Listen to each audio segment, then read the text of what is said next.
Hi எல்லோரும் எப்படி இருக்கீங்க? வாங்க பேசலாம். யூடியூப் சேனல் மாலா செந்தில்குமார் பேசுகிறேங்க. மாலா ரொம்ப சந்தோஷமாக இருக்கேன். மாலா மாதிரி நீங்கள் சந்தோஷமாக இருக்கீங்க நம்பிக்கையோட வாங்க சேனலுக்குள்ள போகலாம்.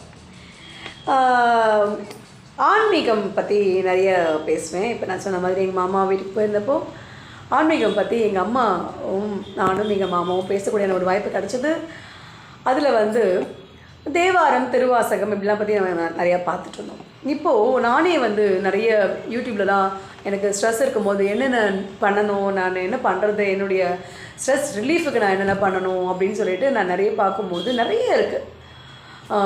கந்த சஷ்டி கவசம் படிங்க, கந்தகுரு கவசம் படிங்க. நான் முருகர் பிடிச்ச தெய்வம் எனக்கு. ஸோ கந்தகுரு கவசம் படிங்க, வேல்மாறல் படிங்க, சஷ்டி கவசம் படிங்க, திருவாசகம் படிங்க, தேவாரம் படிங்க, கோயிலுக்கு போங்க, விளக்கேற்றுங்கன்னு எவ்வளவோ வகையான ஒரு விஷயம் இருந்தது.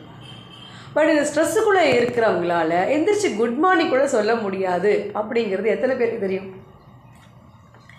எப்படி நான் அந்த ஸ்ட்ரெஸ்லேருந்து வெளில வந்தனும் தெரியல. என் முருகர் ஆசீர்வாதம் தான் எனக்குன்னு வச்சுக்கோங்களேன். அந்த மாதிரி இருக்கக்கூடிய இப்போ கடவுளை போய் கடவுள் பாட்டு படிங்க அப்படின்னு இருக்காங்க.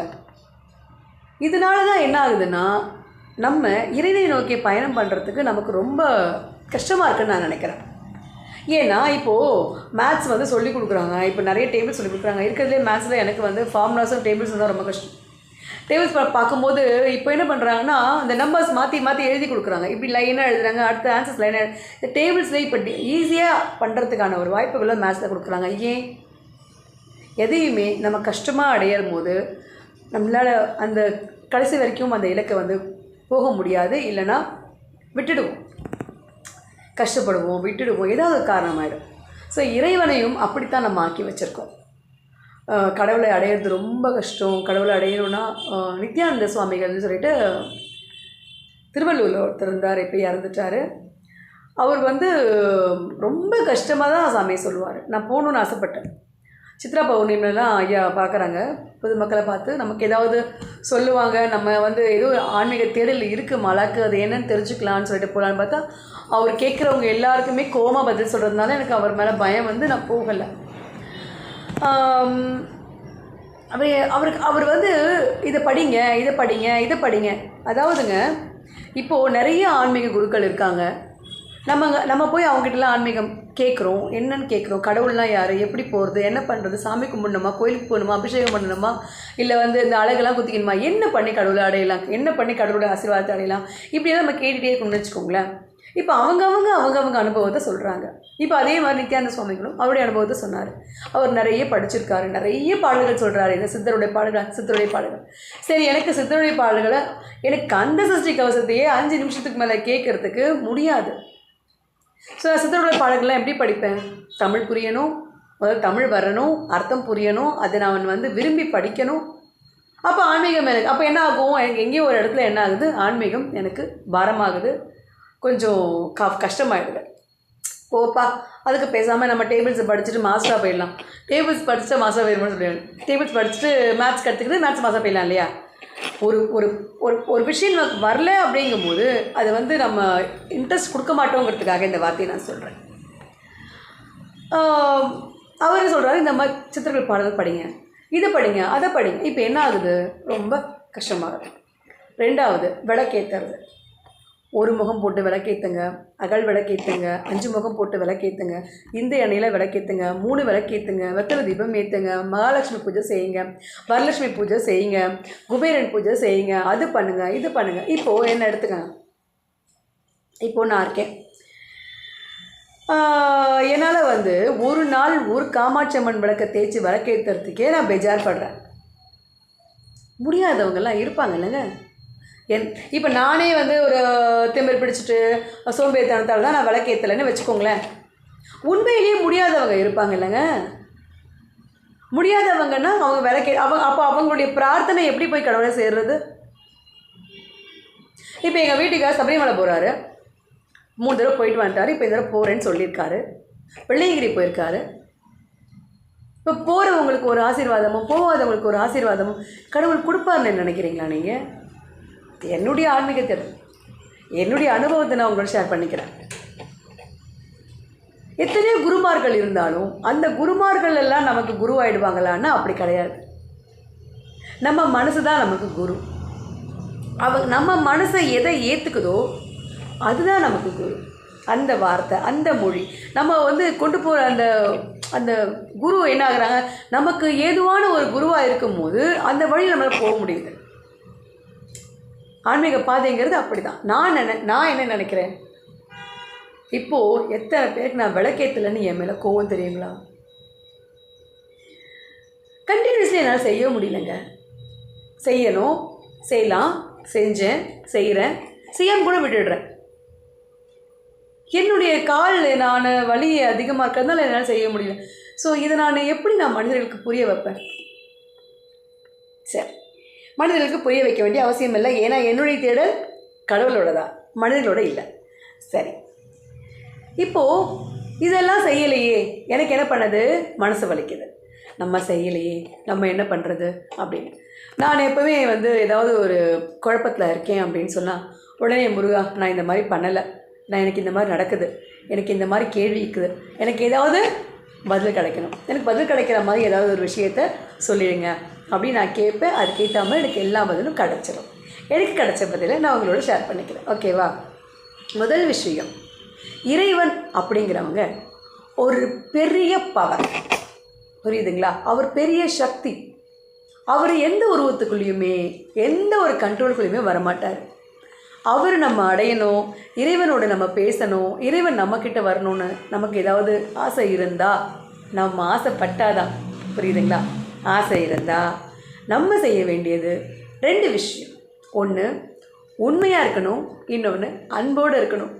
அன்பு எப்படி வரும்? எங்கள் அம்மா, எங்கள் அப்பா, என் புருஷன், என் மனைவி, என் பிள்ளை, என் ஊர், என் நாடு அப்படி இல்லாமல் வாடிய பயிரை கண்டபோதெல்லாம் வாடினேன்னு பாடின வள்ளலார் மாதிரி அவ்வளவு அன்பாக நம்மளால் இருக்க முடியாட்டாலும் ஏதோ கொஞ்சம் ரோட்டில் போகிறவங்க பார்த்து ஐயோ பாவம், அவ்வளவுதான். இந்த அன்பு எல்லார் மேலேயும் செலுத்தணும். அதை செலுத்தும் போது உங்களுக்கு இறைவன் கிடைப்பார். இது என்னுடைய ஆன்மீக தேடலில் நான் கற்றுக்கிட்ட பாடம். அந்த உயிருக்கு உங்களால் முடிஞ்ச ஒரு உதவி, முடியலையா இறைவா அந்த உயிரை காப்பாற்று, அவ்வளோதான். ஏன்னா இறைவன் காப்பாற்றுவார் நம்புகிறோம்ல. நம்பிக்கையும் அன்பும் மட்டும்தான் இறைவனுக்கு. இறைவன் நான் எங்கள் அப்பாவுக்கும் எங்கள் அம்மாவுக்கும் பிரச்சனை, அந்த பிரச்சனைக்கு நான் தான் காரணம். என் தங்கையும் என் தம்பியும் ரொம்ப நல்லவங்க. அவங்க அந்த குடும்பத்துக்கு அவ்வளோ அனுசரித்து போனாங்க. நான் அவ்வளோ நல்லவ கிடையாது. அதனால எனக்கு ஒரு பயம், எனக்கு கடவுள் என்னை தண்டிச்சிருவார், ஒரு குற்ற உணர்ச்சி. இன்றைக்கி அந்த குற்ற உணர்ச்சி நான் வெளியில் வரல. கடவுளை நான் மன்னிச்சிட்டே நான் நிறைய தடவை நிறைய விஷயங்களை நான் உணர்ந்து பார்க்குறேன். அப்போது எனக்கு பயம் போகலை. அந்த அளவுக்கு நான் பேசியிருக்கேன். கடவுள் என்னை தண்டிச்சிருவாரோ, நான் என்ன எனக்கு கஷ்டம் வந்துடுமோ, எனக்கு வாழ கஷ்டம் வந்துடுமோ அப்படின்னு ஒரே பயந்தாங்க. இன்ஃபேக்ட் நான் எல்லாருமே நல்லாவே இருக்கேன். என்னுடைய ஏஜ் பர்சன்ஸ் விட நான் நல்லா இருக்கேன். மனசளவில், உறவுகள் அளவில் நான் ரொம்ப சந்தோஷமாக இருக்கேன். ஆனால் அது என்னால் அனுபவித்து வாழ முடியல. ஏன்னா எனக்கு பயம், இன் future what about my future. ஏன்னா நம்ம அவ்வளோ தப்பு பண்ணியிருக்கோம், அவ்வளோ பேசியிருக்கோம், அவ்வளோ பிரச்சனை பண்ணியிருக்கோம். ஸோ நம்ம தண்டனைக்குரியவங்க ஆகிடுவோம் அப்படின்னு சொல்லிட்டு கடவுளை நான் மன்னிப்பாங்களான்னு எவ்வளவோ நாள் நான் வருத்தப்பட்டிருக்கேன். ஒரு நாள் தியானத்தில் நான் என்னுடைய கணவர் வீட்டு குலதெய்வம் என்னோடய தியானத்தில் நான் பார்த்தேன். நீங்கள் நம்பாமல் போங்க. ஏன்னா இது உணர்வுபூர்வமான ஒரு விஷயம். நான் உங்களுக்கு ஃபோட்டோ எடுத்துலாம் காட்ட முடியாது.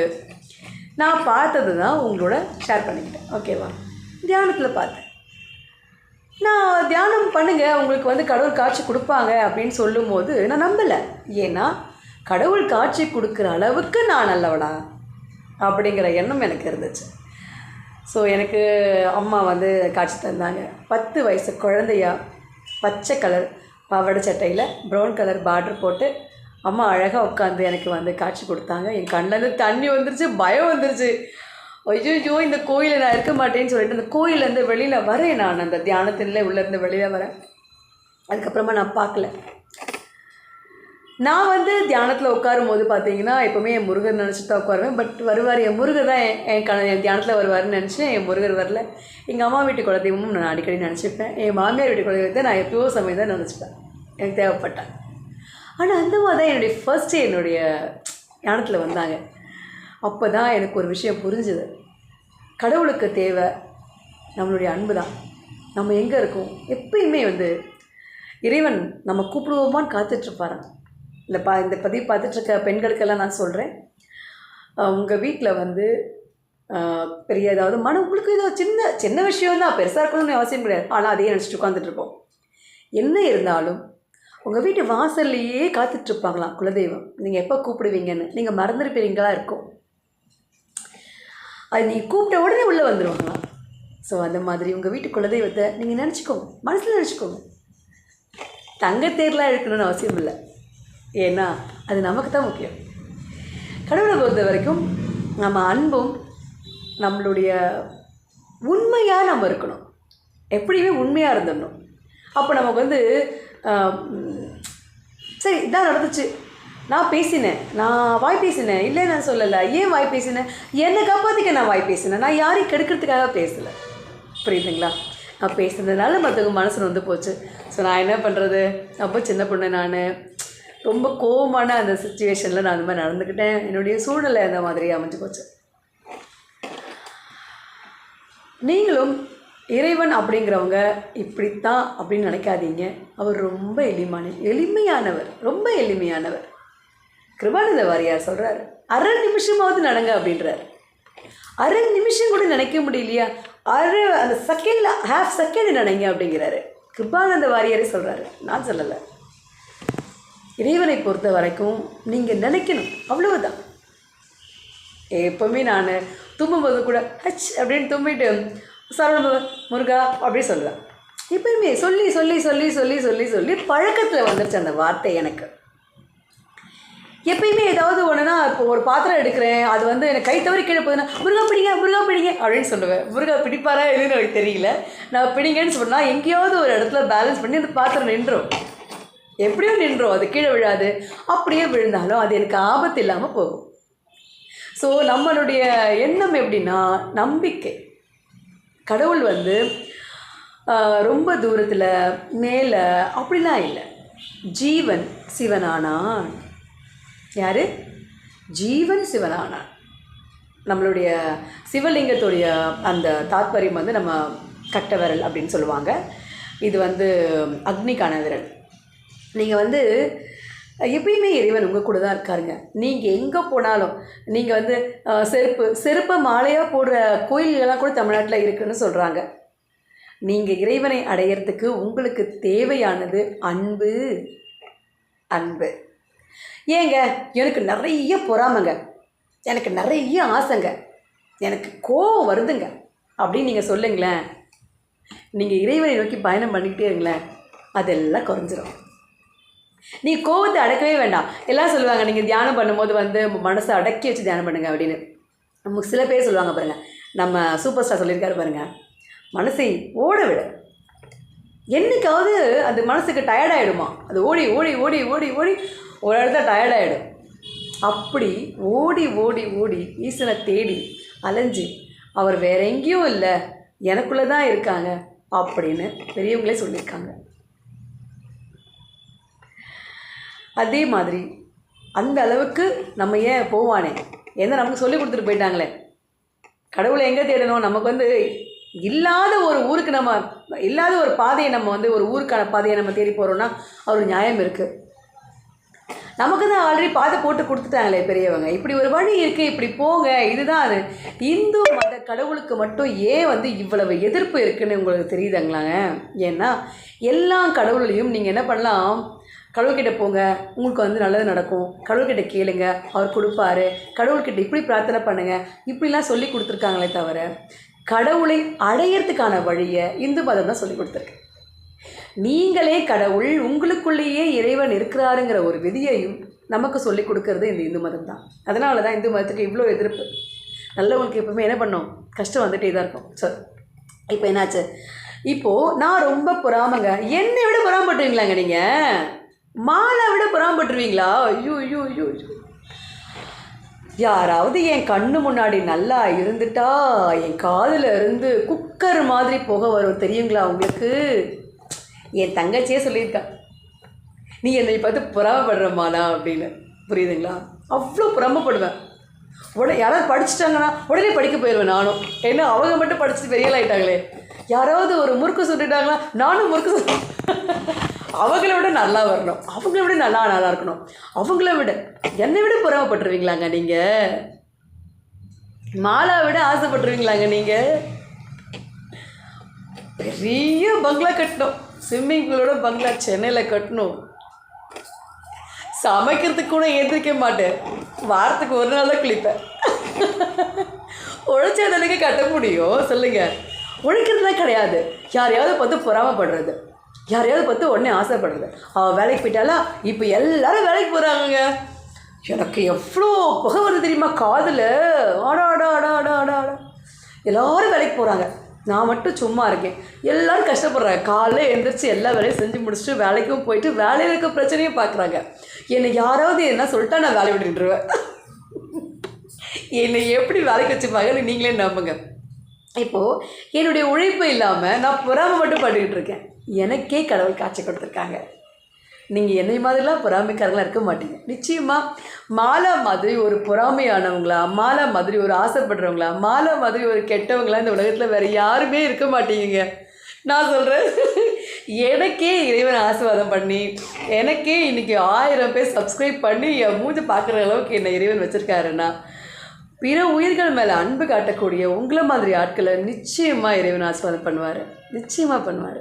ஸோ நீங்கள் இறைவன் மாடி நிற்கிறதுக்கு உங்களுக்கு தேவை அவர் மேலே அன்பும் நம்பிக்கை. போய் இறைவான அவர் முன்னாடி நில்லுங்க. என் குலதெய்வம் அந்த ஊரில் இருக்குமா, போகாதீங்க. என்னால் பாட்டு தெரியாதுமா, பாடாதீங்க. என்னால் வீடு கழுவி சுத்தம் பண்ணி விளக்கேற்ற முடியாதுமா, செய்யாதீங்க. இதிலெல்லாம் இல்லை இறைவன். இறைவன் ஒரு பவர். அதுக்காக விளக்கேற்றுனேன், ஏற்றுங்க, எல்லாம் செய்யுங்க, முடிஞ்சவங்க செய்யுங்க, விருப்பப்பட்டவங்க செய்யுங்க. ஒரு விளக்கு ஏற்றினா ஒரே ஒரு ஆசீர்வாதம், 9 விளக்கு ஏற்றினா 9 ஆசீர்வாதம்னா கடவுள் பண்ண மாட்டாங்க. இறைவன் தாயுமானவர். ஒரு அம்மாவுக்கு 4 குழந்தைங்க இருக்குது. 4 குழந்தைங்களும் எவ்வளோ சம்பாரிச்சிட்டு வராங்க? நீ இவ்வளோ சம்பாரிச்சிட்டு வந்திருக்க, உனக்கு இவ்வளவு தான் சாப்பாடு, நீ இவ்வளோ சம்பாரிச்சிட்டு வந்திருக்க, நீ என்ன இவ்வளோ பார்த்துக்கிற, அதனால உனக்கு இவ்வளோ தானே ஒரு தாய் கொடுக்க மாட்டாங்க. அவள் கையில் எவ்வளோ சாப்பாடு இருக்கோ அது அத்தனை பிள்ளைகளுக்கும் அவள் ஷேர் பண்ணி தான் வைப்பாள். நீ 10 ரூபா சம்பாதிச்சாலும் அவள் ஷேர் பண்ணுவாள். அடுத்த பையன் பெரியவன் சொல்லுவான், நான் தானே நிறைய சம்பாதிக்கிறேன், நீ எப்படிமா அவனுக்கு அவ்வளோ வச்சான்னு கேட்டா, போடா என் பக்கம் நான் அவனுக்கு கொடுத்துட்டேன் அப்படின்னு சொல்லுவாங்களே தவிர, கண்டிப்பாக பிள்ளைகளுடைய தகுதிக்கேற்று பிள்ளைகள் நம்மளை எந்த அளவுக்கு நமக்கு பார்க்குறாங்கன்னு ஒரு தாய் பார்த்து செய்ய மாட்டாள். இந்த 2024 சொல்கிறேன், ஓகேங்களா? அப்படி இந்த தசப்பிண்டமான ஒரு தாய், ஒரு ஜென்மத்தில் நம்ம கூட இருக்கக்கூடிய தாய்க்கு இவ்வளவு அன்பு இருக்கும்னா, நம்மளுடைய ஆத்மாவுக்கே கடவுள் அவர். ஆத்மாவுக்கு தாய், ஆத்மாவுக்கு தந்தை. அவன் ஆணும் கிடையாது, பெண்ணும் கிடையாது. அவர் ஒரு பவர். இந்த ஆத்மாவுக்கு ஒரு பவர், இந்த ஆத்மாவைக்கு தந்தை. அவருக்கு எப்படிங்க நம்ம மேலே சரி இந்த பையன் ஒரு விளக்கு தான் ஏற்றிருக்கான், சரி இவனுக்கு இது போதும், அப்படி கிடையாது. இதெல்லாம் பக்தி மார்க்கத்தில் வந்துடும். பக்தி மார்க்கம் பண்ண முடிஞ்சவங்க பண்ணுங்க. உங்களுக்கு விளக்கேற்ற முடியுமா ஏற்றுங்க, வீடு கழுவணுமா கழுவுங்க. புரியுதுங்களா? வீடு கழுவுறேன் இதெல்லாம் நிறைய பேர் இப்போ கூட சிந்தியுங்கள் 9 சேனலில் அம்மா சொன்னதுக்கு பார்த்துட்டு ஒருத்தவங்க என்ன பண்ணியிருக்காங்க, பச்சைக்கற்பூரம் போட்டு வீடு துடைக்கணும், பச்சைக்கற்பூரம், கல்லுப்பு, மஞ்சள் தூள், இது 3 போட்டு வீடு கழுவணும் சொல்லியிருக்காங்க. அந்த மாதிரி தினம் போட்டு கழுவு. ஏன்னா வீட்டில் நிறைய மகாலட்சுமி வரணுமா. நிறைய மகாலட்சுமி எப்படி வருவாங்க? இல்லை, மகாலட்சுமி ஒருத்தவங்க தானே இருப்பாங்க. சரி, அதாவது நமக்கு அவ்வளோ ஆசை. இறைவன் நமக்கு 9 விளக்கு போட்ட உடனே 1 கிலோ அரிசி கொடுத்துட்டாருன்னு வச்சுக்கோங்க, நான் ஒரு நாளைக்கு எத்தனை விளக்கு போடுவேன் வேலைக்கே போகாமல். ஸோ அப்படிலாம் கிடையாது. இறைவனை பொறுத்த வரைக்கும் அன்பு, கொஞ்சம் நம்பிக்கை, நீங்கள் நம்பிக்கை வைங்க, நம்பிக்கை வைக்காம கூட போங்க, நோ ப்ராப்ளம். ஆனால் அன்போடு இருங்க, எல்லோரும் மேலேயும் அன்போடு இருங்க. என் அம்மா என் அப்பான்னு சுயநலமாக இல்லாமல் எல்லாரோடையும் அன்போடு இருங்க. அந்த அன்பு நீங்கள் எதை வந்து கொடுக்குறீங்களோ அது உங்களுக்கு திருப்பி கிடைக்கும். அவங்களே கொடுக்கணும்னு அவசியம் இல்லை, வேற ஒருத்தவங்க வந்து கொடுப்பாங்க. ஆனால் உங்களுக்கு தேவையான நேரத்தை அது கிடைக்கும். இப்போ இறைவனை அடையிறதுக்கு நமக்கு வந்து போகக்கூடிய பாதை வந்து ஆல்ரெடி பெரியவங்க போட்டு கொடுத்துட்டு போயிட்டாங்க. நம்ம தேட வேண்டிய அவசியமே இல்லை. கல்லும் முள்ளும் இருக்கக்கூடிய இடத்துலலாம் போக வேண்டிய அவசியமே கிடையாது. ஆல்ரெடி நமக்கு ஒரு வே இருக்குது. இந்து மதத்தில் இவன் தான் இறைவன், ரொம்ப ஈஸி. அன்பு செலுத்து, உடலை முடிஞ்ச வரைக்கும் 4 பேருக்கு உதவி செய், அன்னதானம் பண்ணுங்க, முடிஞ்சா ஓகேவா, முடிஞ்ச அன்னதானம் பண்ணுங்க, 4 பேருக்கு நல்லது செய்யுங்க. செய்ய முடியலையா, செய்கிறத கிடைக்கிறத கெடுக்காதீங்க. இறைவனை அடையிறதுக்கு இதுதான் 24 மணி நேரம் இறை சிந்தனையோடு இருங்க. அப்போ வேலை வெட்டிலாம் போக வேண்டாமா, போயிட்டு வாங்க, அப்பப்போ நினச்சிக்கோங்க, ஓகேவா. இறைவன் இருக்காங்க, வேலைகளை நீங்கள் செய்யுங்க, முடிவுகளை அவன் பார்த்துப்பான். ஓகே, இறைவனை வந்து இப்படி செஞ்சாதான் அடைய முடியுமா, அப்படி செஞ்சாதான் அடைய முடியுமா, குளிச்சாதான் அடைய முடியுமா. ரமண மகர்ஷி குளிக்கவே மாட்டாராம், ரொம்ப நாள் குளிக்காமல் இருப்பாராம். அதனால நான் ரமண மகர்ஷி ஆகிட முடியுமா, அப்படி சொல்லலை. குளிக்கலைன்னா ஒரு தப்பு இல்லைங்கிறது. தப்பு இல்லைங்க, தப்பு இல்லை. டைஃபாய்டு ஒருத்தவங்களுக்கு எப்படி அவங்க குளிப்பாங்க, என்ன நாள் கிழமை வந்து அவங்க என்ன பண்ணுவாங்க, அப்போ அவங்களுக்கு இறைவனோட ஆசை வேண்டாமா சொல்லுங்கள். 8 மாதம் நான் ஹாஸ்பிட்டலில் இருந்தேன், 8 மாதம் ஹாஸ்பிட்டலில் இருந்தேன். அப்போ எப்படி குழந்தைங்க, அடிப்படை குழந்தைங்க குடிக்க வைப்பாங்க? குடிக்கலாம். இறைவன் என்ன பார்க்க மாட்டாரா? அவர் ஆத்மாக்கானவர், அவர் ஆத்மாக்கானவர். ஆத்ம குளியல் அப்படிங்கிறது சுத்தமான மனசு, யாருக்கும் தீங்கு நினைக்காத மனசு, புரியுதுங்களா? தாராளமாக செய்யுங்க. மற்றது எல்லாமே நம்ம வீட்டை சுத்தமாக வச்சுக்கிறது நமக்கு முக்கியம். எல்லா வழிமுறைகளும் இப்போ வந்து நிறைய வழிமுறைகள் சொல்கிறாங்க. அதுக்காக தான் இந்த பதிவு நான் உங்களுக்கு கொடுக்குறேன். நிறைய வழிமுறைகள், இப்படி போ, அப்படி போ, அந்த பாட்டு பாடு, இந்த பாட்டு பாடு. ஏங்க சாமி பாட்டு எவ்வளோ இருக்குது தெரியுங்களாங்க? தேவாரம் திருவாசகத்துலேருந்து நீங்கள் பாட ஆரம்பிச்சிங்கன்னா இந்த ஜென்மம் முழுக்க பாடுற அளவுக்கு தமிழில் பாட்டு இருக்குங்க. அப்போ அதையெல்லாம் பாடிக்கிட்டே உட்காந்துருந்தா என்றைக்கு நம்ம வேலையை பார்க்கறது? சரி இல்லைம்மா, அப்படிலாம் ஒன்றும் இல்லைம்மா, நீ வந்து உனக்கு என்ன தேவையோ அதுக்கான பதிகத்தை மட்டும் படிச்சுட்டு அதுக்கான வேலையை மட்டும் பாருமா அப்படின்னு சொன்னால் அந்த பதிகத்தையும் முடிஞ்சால் படிங்க, முடிஞ்சால் படிங்க. அதுக்கெல்லாம் பலன் இல்லையானா இருக்குது. ஆனால் அப்படியெல்லாம் செஞ்சாதான் பலன், அப்படி கிடையாது. இறைவன் தாய் உள்ளத்தோடு நிற்கிறவர். தாய்க்கு நீங்கள் எதுவும் கேட்கணுன்னே முதல்ல அவசியம் இல்லை, உங்களுக்கு கொடுக்க வேண்டியதெல்லாம் கொடுத்துருவார். இருந்தாலும் நம்மளுடைய டெம்பருக்கு நமக்கு தேவை, நாளைக்கே 1 லட்ச ரூபாய் தேவை, என்ன பண்ணுறது? வாய் வச்சு சும்மா இருக்க மாட்டோம், கேட்டு தான் ஆகும். கேளுங்க, அன்போடு கேளுங்க. நீங்கள் உண்மையான மனசோட மற்றவங்களுக்காக கேட்கும்போது இன்னும் சீக்கிரமே கிடைக்கும், உங்களுக்கு இன்னும் சீக்கிரமே கிடைக்கும். மாலாக்கு கிடச்சி எவ்வளவு அவமானப்பட்டவ தெரியுங்களாங்க மாலா. எங்கள் வீட்டில் எனக்கு கால் சரியில்லைன்றதுனால உனக்கு கல்யாணம் தான் நடக்காது, கூட்டு போனாலும் கூட்டு வந்து விட்டுட்டு போயிடுவாங்களாம். என் கால் வந்து கொஞ்சம் தீக்காயம் மாதிரி இருக்கும் பார்க்குறதுக்கு. பிளாஸ்டிக் சர்ஜரி பண்ணியிருக்காங்க, முட்டி வரைக்கும் தீக்காயம் மாதிரி இருக்கும். நான் யார் கல்யாணம் பண்ணி சொல்லக்கூடாது, இன்னொருத்தவங்களுடைய கஷ்டத்தை நான் வந்து சொல்லி காட்டக்கூடாது. இருந்தாலும் சொல்கிறேன், அன்னைக்கு நான் வந்து எந்த அளவில் அவமானப்படுத்தப்பட்டேன். இத்தனைக்கு 13 பேச ஆரம்பிச்சிட்டேன். 13 வயசுலேருந்து இந்த வார்த்தையெல்லாம் கேட்க ஆரம்பிச்சிட்டேன். உனக்கு நீ இந்த வீட்டுக்கு இது பாரம் தான். நீ எப்போயுமே பெண் குழந்தைகள் கல்யாணம் பண்ணிட்டு போகலன்னா தாய் வீட்டுக்கு பாரம். அது கல்யாணம் ஆகாமல் இருக்காங்க பாருங்கள், அந்த பெண்கள் கேட்டாலும் தெரியும், தாய் வீட்டுக்கு பாரம். ஸோ அந்த மாதிரி நான் வந்து 15-16 வயசுலேயே என் வீட்டுக்கு நான் பாரமாயிட்டேன். நான் வந்து 25 வயசு வரைக்கும் உட்காந்துருந்து என்னை இந்த வார்த்தையெல்லாம் அவங்க கேட்டிருந்தாங்கன்னா நான் தாங்கிட்டு இருந்திருப்பேன். சரி அவங்க சொல்கிறாங்க அப்படின்னு ரொம்ப சின்ன வயசுலேயே கேட்டிருந்தாங்க. ஆனால் இன்றைக்கி எனக்கு அப்படி இல்லை. ஏன்னா நான் வந்து எல்லாத்தையும் கேட்டுப்பேங்க, பகல் முழுக்க கேட்டுப்பேன். நான் எல்லாம் தூங்கினதுக்கப்புறம் அழுவேன். எல்லாம் நினச்சிட்ருக்காங்க நான் ரொம்ப தைரியசாலி, அழவே மாட்டேன்னு நினச்சிட்ருக்காங்க. ஆனால் மனுஷங்க முன்னாடி மட்டும்தான் நான் அழமாட்டேன். தனியாக நான் அழுவேன். தனியாக நான் வந்து என் முருகர்கிட்ட 11 மணிக்கு மேலே அழுவேன். எங்கள் அப்பா 11 மணிக்கு லாஸ்ட் பஸ்ஸுக்கு வீட்டுக்கு வந்துடுவார். அவரும் சாப்பிட்டு படுத்ததுக்கப்புறமா வீடை வந்து அமைதியாகிடும். அப்போ அழுவேன். முருகா என்னை இந்த வார்த்தை இன்றைக்கி சொன்னாங்க, முருகா எனக்கு இந்த மாதிரி நடந்துச்சு, முருகா எனக்கு இப்படி நடந்துச்சு, முருகா எனக்கு இந்த வார்த்தை கஷ்டத்தை கொடுத்துச்சு, முருகா எனக்கு இப்படி பண்ணுது, முருகா நான் ஏன் இப்படி ஆகிறேன் அப்படின்னு எல்லாத்தையும் ஒரு நாள் தவறாமல் என் முருகர்கிட்ட ஒப்படைச்சிடுறேன்.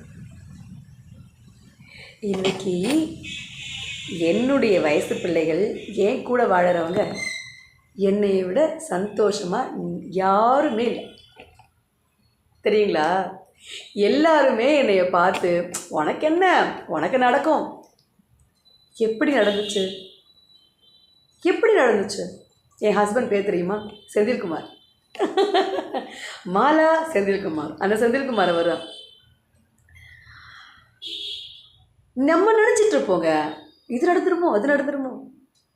கடவுள்னு ஒருத்தர் இருக்கான், நிச்சயமாக நம்ம காப்பாற்றுவான். நம்மளை சோதித்தாலும் கைவிட மாட்டான். இந்த நம்பிக்கையை நீ கடவுள் மேலே வைங்க. விளக்கேற்றினால தானா, உண்டியில் காசு போட்டாதானா, குங்குமம் வச்சாதானா, விபூதி வச்சாதானா சொல்லுங்கள். விவேகானந்தர் விபூதி வச்சதான் பார்த்தோமா? இந்து மதத்தை பற்றி அமெரிக்காவில் பேசிட்டு வந்தார்.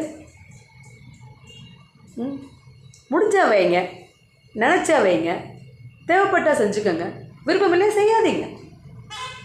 இறைவனுக்கு நீங்கள் அன்போடு கொடுக்குற பச்சை தண்ணி கூட பெரிய விஷயந்தான். மாலாவோட ஆன்மீக பயணத்தில் அப்பப்போ என்னென்ன எனக்கு தோணுதோ அதெல்லாம் உங்களை ஷேர் பண்ணிக்கிறேன். ஓகேங்களா? இப்போதைக்கு நான் உங்களுக்கு சொல்ல விரும்புகிறது, நான் இதை செய்யணும்னு நினச்சேன், நான் அதை செய்யணும்னு நினச்சேன், இது நடக்கலை, அது நடக்கலை, எனக்கு கடவுள் வந்து தப்பு பண்ணிடுவார், எனக்கு வந்து கஷ்டம் கொடுத்துருவார், அப்படி இப்படின்லாம் எதையும் போட்டு மனசை குழப்பிக்காதீங்க. அவர் அம்மா மாதிரி உங்களுக்கு என்ன தேவைன்னு செய்வார். இல்லை எனக்கு கண்டிப்பாக வேணும் அப்படின்னு நீங்கள் அடம் பிடிச்சா அதையும் செஞ்சு கொடுப்பாரு. உங்களால் முடிஞ்சால் விரதம் இருங்க, உங்களால் முடிஞ்சால் விளக்கேற்றுங்க, உங்களால் முடிஞ்சால் நீங்கள் எல்லாம் செய்யுங்க. உங்களால் முடியலைன்னா வருத்தப்படாதீங்க. ஏன்னா உங்களால் யாருக்கு முடியலையோ அங்கே தாங்க கடவுள் துணை இருப்பார். முடிகிறவங்களுக்கு அவங்களே செஞ்சுக்க போகிறாங்க இல்லையா? முடியாதவங்களுக்கு தான் கடவுள் துணை இருப்பார். மாலாக்கு இருக்கார். இப்போ தான் நான் எல்லாருக்கும் அதான் சொல்கிறேன், நாளைக்கு அந்த குழந்தை அப்படி ஆயிடுவான்னா நீங்கள் இன்றைக்கி முடிவு பண்ண முடியாது. பிரபஞ்சம் அவங்களுக்காக வேற ஒரு விஷயத்தை வச்சுருக்கு. அவ்வளோ அவமானங்கள் பார்த்தேன். இன்றைக்கி என்ன சொல்கிறாங்க தெரியுங்களா? அவங்களே எல்லாருமே நீங்கள் அப்போனா எனக்கு ரொம்ப கோவம் வரும், நிறைய பேசிடுவேன், நிறைய சண்டை போட்டுடுவேனா, என்ன இது மாதிரிலாம் பேசினா கோவம் வந்துடும் இல்லையா? அப்போ வந்து என்ன சொல்லுவாங்க, போ நீ நல்லா கஷ்டப்படுவ, போன அன்னைக்கு போயிட்டு புதன்கிழமையே வந்துடுவேன் அப்படின்வாங்க. அப்போல்லாம் ஆயாங்கெல்லாம் அப்படி பேசுவாங்க. அது என்னென்னா பொண்ணு வந்து புதன்கிழமை தான் வீட்டில் தான் அனுப்புவாங்க. புதன்கிழமை மாமியார் வீட்டுக்கு கூட்டிகிட்டு வருவான்னு அன்றைக்கே வந்துடுவேன், நான் போன அன்றைக்கே போயிட்டு புதன்கிழமையே வந்துடுவேன் அப்படின்னு சொல்லுவாங்க. அந்த அளவுக்கு நான் வாழ மாட்டேன், என்னை வச்சுட்டு யாரும் வாழ மாட்டாங்க அப்படியெல்லாம் வந்து ஒரு நாள் என்னை பற்றின பேச்சுக்கெல்லாம் இருந்துச்சு. கொஞ்சம் ஜாஸ்தி பேசவும் செஞ்சேன் நான். அப்போ என்னை காப்பாற்றிக்கிறதுக்கு எனக்கு வேறு வழி தெரியல, பேசினேன். ஸோ இன்றைக்கி வந்து வாழ்க்கை மாலாவுக்கு செம்ம சூப்பராக போயிட்டுருக்கு, ரொம்ப சந்தோஷமாக போயிட்டுருக்கு. அன்பு அப்படின்னா அது என்னுடைய ஹஸ்பண்ட் தான். ஸோ அதை தாண்டி ஒரு பெரிய ஒரு மேஜிக் அப்படின்னா என் ஹஸ்பண்டோட பேர் வந்து செந்தில்குமார், என் முருகர் பேர். அதை தாண்டி ஒரு நாள் என்ன ஆச்சு தெரியுங்களா? நான் வந்து எப்போவுமே வந்து நைட்டில் வந்து சாமிக்கிட்ட பேசுகிற பழக்கம் உண்டு. ஒரு நாள் நான் பசங்க 2 பேரும் படுத்துட்டு இருந்தோம். இந்த பக்கம் பொண்ணு, அந்த பக்கம் பையன் 2 படுத்துட்டு இருந்தோம். இவர் வந்து வெளியில் உட்காந்துருந்தார், சேர் போட்டு வெளியில் செல்ஃபோன் பார்த்துட்டு இருந்தார். ஒரு நாள் ரொம்ப நான் அடிக்கடி இறைவனோட பேசும்போது ரொம்ப மனசு ரொம்ப ஏகாந்தம்னு சொல்லுவாங்க. சந்தோஷத்தோட அதிகப்படியான இறைவனோடு சேர்ந்து சந்தோஷப்படும் போது ஏகாந்தம். மனிதர்களோட சந்தோஷப்படும் போது அது குதூகலம், சந்தோஷம், உற்சாகம்லாம் வரும் பார்த்தீங்களா? இறைவனோடு நம்ம சேர்ந்து நம்ம நேரம் ஒதுக்கும் போது அதுக்கு ஏகாந்தம்னு பேர். ரொம்ப எமோஷ்னலாகி முருகான்னு கத்தினேன். கேளுங்க, சுத்தமாக சத்தம் வராமல் கத்தினேன். ஏன்னா பக்கத்தில் பசங்க படுத்துருக்காங்க. 2 பேரும் குழந்தைங்க சின்ன சத்தத்தில் கூட ஏஞ்சிப்பாங்க. அப்படின்னு அவ்வளோ எமோஷ்னலாக நான் வந்து குரல் கொடுத்ததுக்கு நீங்கள் நம்ப மாட்டீங்க, இருந்தாலும் சொல்கிறேன், உண்மை இதுதான். ஃப்ராக்ஷன் ஆஃப் த செகண்ட் எங்கள் வீட்டுக்காரர் அங்கேருந்து மாலா கூப்பிட்டியா அப்படின்னு எனக்கு கேட்டார். எனக்கு ரொம்ப ஆச்சரியமாக இருந்தது. நான் கூப்பிட்டது முருகான்ற வார்த்தை தான். ஆனால் அது கூட நான் சத்தமாகவே பேசலை, சத்தமாக கூப்பிட முடியாது. பசங்க தூங்குதுங்க, பசங்க கேட்கல, பசங்க தூங்குறாங்க. ஆனால் அவருக்கு கேட்டுருச்சு. மாலா கூப்பிட்டியா மாலா? இல்லைப்பா அப்படின்னு சொல்லிட்டு அவன் இன்றைக்கு நான் அவர்கிட்ட சொல்லவே இல்லை. ஒரு வேளை இந்த வீடியோ பார்த்தா அவருக்கு தெரிய வாய்ப்பு இருக்குது. ஸோ நீங்கள் வந்து எது உங்களுக்கு வந்து இறைவன் கொடுக்குறாரோ அது நல்லது.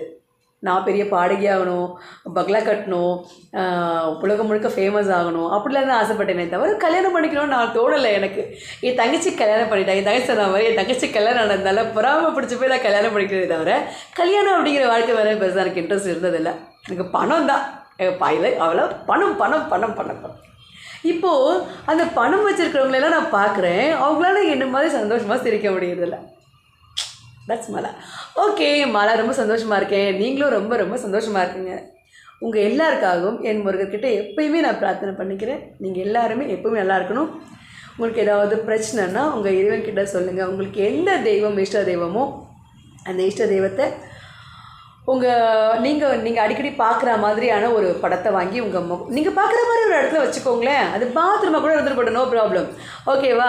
வச்சுக்கோங்க. அடிக்கடி பேசுங்க அவங்கக்கிட்ட. ஏன்னா மனுஷங்கிட்ட பேசுனீங்கன்னா அது வந்து பாஸ் ஆகி போயிட்டே இருக்கும். நம்மளை பற்றி என்னைக்கு போட்டு கொடுத்துருவாங்க, அசிங்கப்படுத்திடுவாங்க. கடவுள்கிட்ட பேசுங்க, அவர் கொடுப்பார் ரிசல்ட்டு. அவர் கொடுக்குற ரிசல்ட் அப்போது யாரும் பேச முடியாது. ஓகே, இன்னும் நிறைய விஷயங்கள் இருக்குது. சாமி படங்கள் வச்சு பார்க்குறது, அதை பற்றி நம்ம நிறைய விஷயங்களை ஃபியூச்சர் ஷேர் பண்ணுவோம். உங்களோட பேசாமல் இத்தனை நாள் இருந்ததில் எனக்கு ரொம்ப ரொம்ப கஷ்டமாக இருந்தது. இப்போ ஐ எம் வெரி ஹாப்பி. ஓகேவா? பாய்.